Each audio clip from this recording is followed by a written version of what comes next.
কথা জামাত, এটা কৈরিবেজ, এটা কৈরিবেজ ছিল একটা জামাত, খুব বড় কৈরিবেজ ছিল একটা ওঝা। কৈরিবেজ বুঝেন না?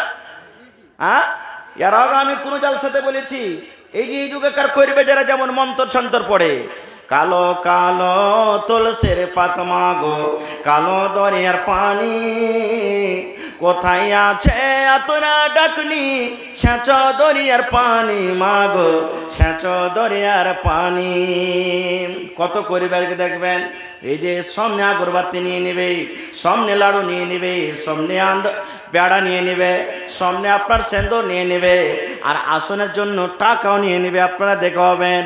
আর তুলসীর পাতা হাতে নিয়ে সুন্দর করে করে এরকম ভাবে জোড় হাত করে করে বলবে, তাম্বা তুলসের পূজারে কইরা রাখেন রে, হায় রে সোনার বান্দারি, কি বা খাইবা কি বারে নিবা বলো রে, হায় রে সোনার বান্দারে।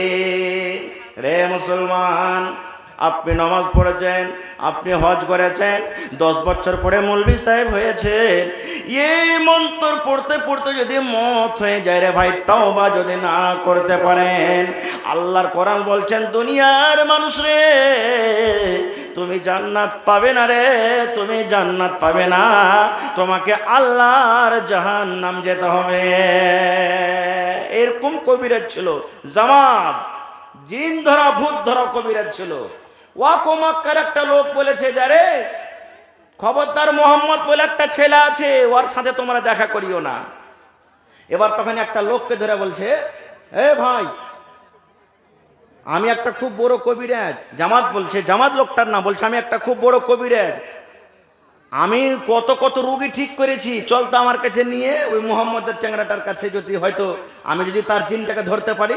বলছে ঠিক আছে চলো, কিন্তু বলছে ভাই বুঝে সুঝে যাবে, খুব হাইনটা ভূত আছে তার কাছে, হাইনটা জিন আছে। এবার এক পা দু পা এক পা দু পা করে চলে গেছেন নবী মোহাম্মদ সাল্লাল্লাহু আলাইহি ওয়াসাল্লামের বাড়িতে। নবীজি বসা আছেন, এই জামাত লোকটা তার বাড়িতে ঢুকেছেন। ঢুকা পর তখন বলছে যে হারে, একে তো পাগলের মতন লাগে না, জিনেরও ধরার ঠিকেন লাগে না, একে ভালো মানুষ লাগছে, পেশেন্ট লাগে না, কি ব্যাপারে, কেন মক্কার লোকের এরকম কথা বলছে তার ব্যাপারে। বলছে ঠিক আছে, যখন এসেছি একটু ট্রাই করে নি। এবার সামনে বসেছে, নবীজি বসলেন। বলছে কি ব্যাপার? বলছে মোহাম্মদ, আমি জামাত, আমি একটা খুব বড় ওঝা করিবেজ। মুসলিম শরীফের হাদিস বলছে আপনাদের সামনে। বলছে আমি করিবেজ, ওঝা, আমি ভূত ধরি, জিন ধরি, বড় বড় ভূতকে আমি ভাগিয়ে দিই। আপনার কাছে বলে কেমন ভূত আছে, তা ভূতটাকে একটু ডাকান তো আপনি। নবীকে বলছেন, আপনার কাছে কোন ভূত আছে, ভূতটাকে ডাকান, জিনটাকে ডাকান আপনি। রাসূল বলছেন, আরে তুমি তো ওঝা করবে, আমার কাছে কোন জিন ভূত আছে তুমি বলো না, তোমার জিনকে বলো যে আমার ভূত গালাকে ধরবে আর জিন গালাকে ডাকবে। বলছেন না না না, প্রথমে আপনি আপনার জিনকে ডাকান। নবী শুরু করে দিলেন, ইন্নাল হামদালিল্লাহ নাহমাদুহু ওয়া নাস্তাঈনুহু ওয়া নাস্তাগফিরুহু ওয়া নাউযু বিল্লাহি মিন শুরুরি আনফুসিনা ওয়া মিন সাইয়্যাতি আমালিনা মান ইয়াহদিহিল্লাহু ফালা মুদিল্লা লাহু ওয়া মান ইউদ্লিলহু ফালা হাদিয়া লাহু ওয়া আশহাদু আল্লা ইলাহা ইল্লাল্লাহু ওয়াহদাহু লা শারীকা লাহু ওয়া আশহাদু আন্না মুহাম্মাদান আবদুহু ওয়া রাসূলুহু আম্মা বাদ। এতখানি পড়ে দিলেন। এর মানে কি রে? প্রত্যেক মাওলানারা খুতবাতে এটা পড়েন, জালসাতে এটা পড়েন, শর্টে বলি ইয়াতে আল্লাহ রাব্বুল আলামিনের সমস্ত তারিফ ভরা আছে, এতে নবীর কথা আছে। নবী হলেন আল্লাহ তাবারক ওয়া তাআলার বান্দা, এবং আল্লাহ রাব্বুল আলামিন তাকে দুনিয়াতে নবী করে পাঠালছেন, এবং আল্লাহ রাব্বুল আলামিন যাকে ইচ্ছা করে হেদায়েত দেয়, আর আল্লাহ যাকে ইচ্ছা করে না সেই হেদায়েত কোনোদিন পাবে। আমি যাকে ইচ্ছা করি হেদায়েত পেয়ে যাক, কিন্তু আল্লাহ তাকে চায় না যে হেদায়েত হোক। বলেন সেই লোকটাকে হেদায়েত পাবে? পাবে?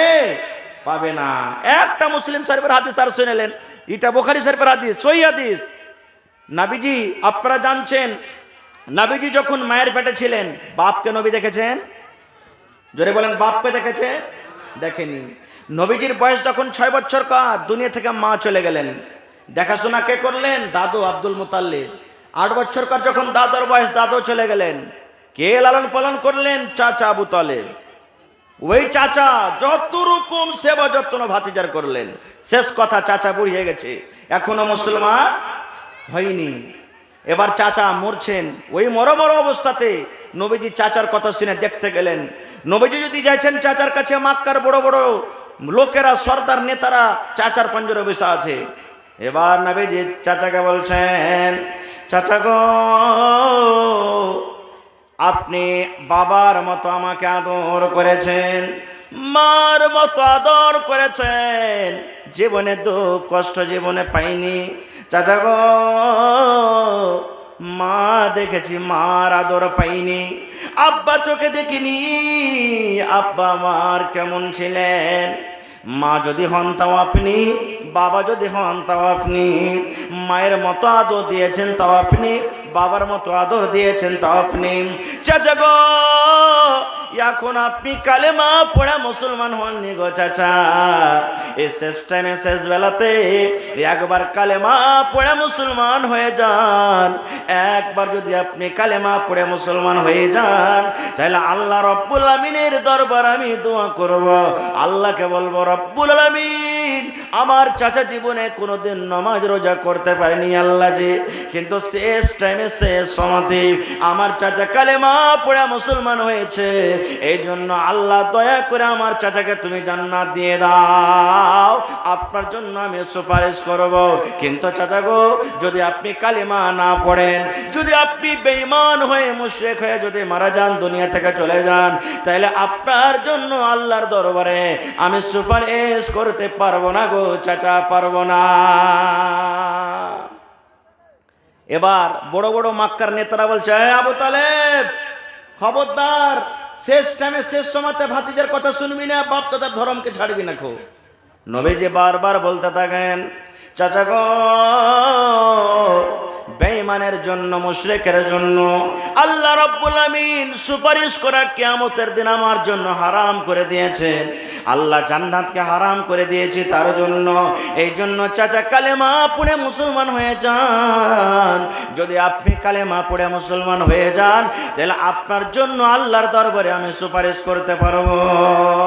রে মুসলমান, শেষ পর্যন্ত আবু তালেব এই কথা বলে মরছে, ভাতিজা মুহাম্মদ, আমি জানছি ভাতিজা রে, তুই সত্য, তোর ধর্ম সত্য, তোর কোরআন সত্য, তোর দিন সত্য, তোর আল্লাহ সত্য, জান্নাত জাহান্নাম সত্য।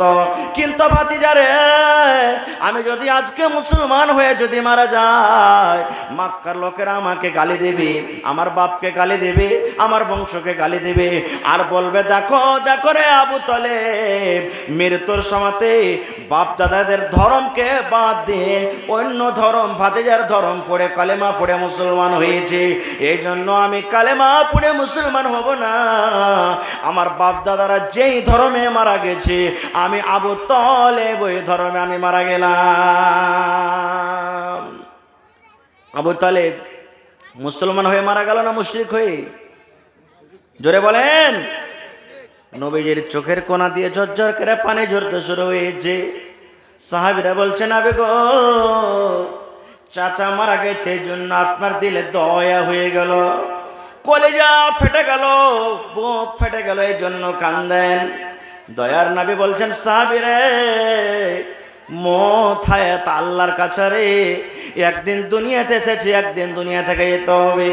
কিন্তু সাহাবীরে, চাচা মারা গেছে এই জন্য আমি কান্দি না, আমার চাচাকে জাহান্নামের ভেতরে সারা জীবনের মতো আযাব হবে। আমার চাচা আমার জন্য কত কষ্ট করলেন রে, আমার চাচা আমার জন্য মক্কার বেঈমান শয়তানের সাথে লড়াই করলো, যুদ্ধ করলো। আমার চাচা আমাকে তেল দিল, সাবন দিল, কাপড় দিল, নিজের সন্তানের চাইতে বেশি আদর দিল। কিন্তু শেষের বেলাতে কালিমা না পড়ার কারণে জাহান্নামের ভিতরে সব থেকে যেটা ছোট আযাব, ওই আযাবটা আল্লাহ রাব্বুল আমিন আমার চাচাকে কিয়ামতের দিন দেবেন। কি আযাবটা?